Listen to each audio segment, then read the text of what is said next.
more and more people are losing trust in larger organizations, and they're putting more of that trust into smaller creators that they feel a connection with, right?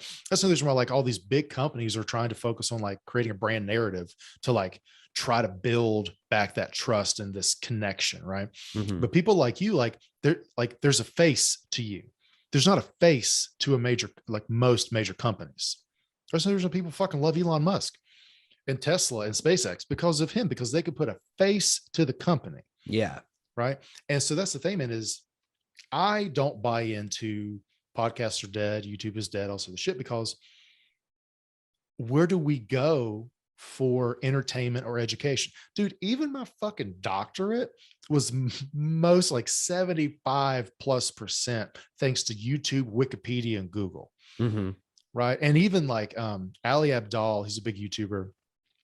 He talked about like he went to Cambridge Medical School. He was like, look, though, most of the shit that we did was self-taught. Like we also learned a lot from the internet, more so than like our actual classes. So like, yeah, like, these are big names, Ivy League, equivalent names, but the education, the quality of the education isn't that different, because so much of the responsibility is on you as the individual to teach yourself. Mhm.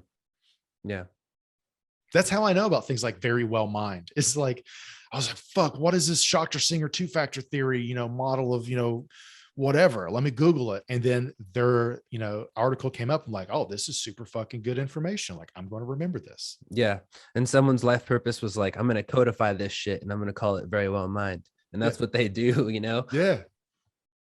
That's insane. And like, man, and knowledge is knowledge, dude. I'm realizing that as well. I mean, there's like there was two 16-year-old kids in the rite of passage class, and I was reading their essays and I had no idea. Like I would not have known that they were 16 by reading their essays. And if I found their blog, I would have read it just like anybody else's blog. One of them was about childhood education. She's still in high school, and you couldn't tell it was a high schooler writing it.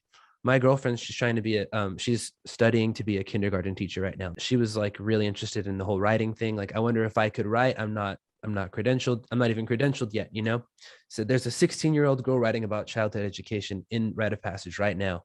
And if you read it, you wouldn't think that it wasn't a credentialed teacher, So it's like the cream rises to the top on the internet. And no matter who you are, like, the only identity that's holding you back from being successful on the internet is the one that you're creating in your own mind. Like, the person who you are right now, I guarantee there's someone who's worse off doing something amazing on the internet right now, Yeah. Another thing that Ali Abdal has talked about is, I can't remember if we talked about it in Rite of Passage, but being a guide instead of a guru, right? Which again, to me, the term guru makes me gag because people misuse it. But Ali's whole thing is, don't wait until you're the expert, or don't wait until you feel like an expert.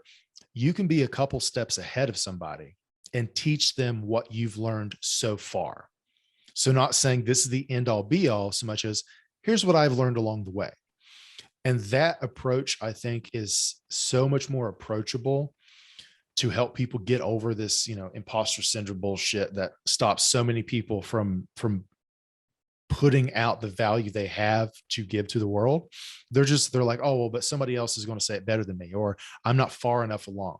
Look, you're never going to fucking feel like you are ready. Right. Like, I remember when I was in grad school, we did this homeless outreach event. So, psychology, med school, pharmacy school, a bunch of other, departments. We got together in like the back of the church parking lot in December. So cold as fuck. And we did this outreach event for people experiencing homelessness. So like they could come get clothes, food, get a medical checkup, get, prescriptions if they needed it, whatever. And I'm like, what in the fuck am I supposed to do? Like, these motherfuckers don't need deep breathing fucking techniques. Like, they're literally like they're fighting for their fucking lives, living out Yeah. on the street in midwinter. I don't have a goddamn thing to help these people with. Like, y'all's shit is too real for me to be helpful. Yeah. I'm used to like helping people like I said, like do deep breathing for like mild panic attacks or some shit. And I walked up to two of my supervisors who between the two of them had like 50 years of therapy experience. I was like, hey, when is this feeling like I don't know what the fuck I'm doing go away? And they looked at me, they're like, we'll let you know. Meaning even they, experts at the top of their field, felt fucking lost. Yeah. So from that moment on, I quit having imposter syndrome because I was like, nobody knows what the fuck they're doing. And that's okay. So even though I don't know what the fuck I'm doing right now in therapy, in coaching, in this article, in this fucking video, whatever, I'll figure it out. Yep. Exactly, dude. And that's like,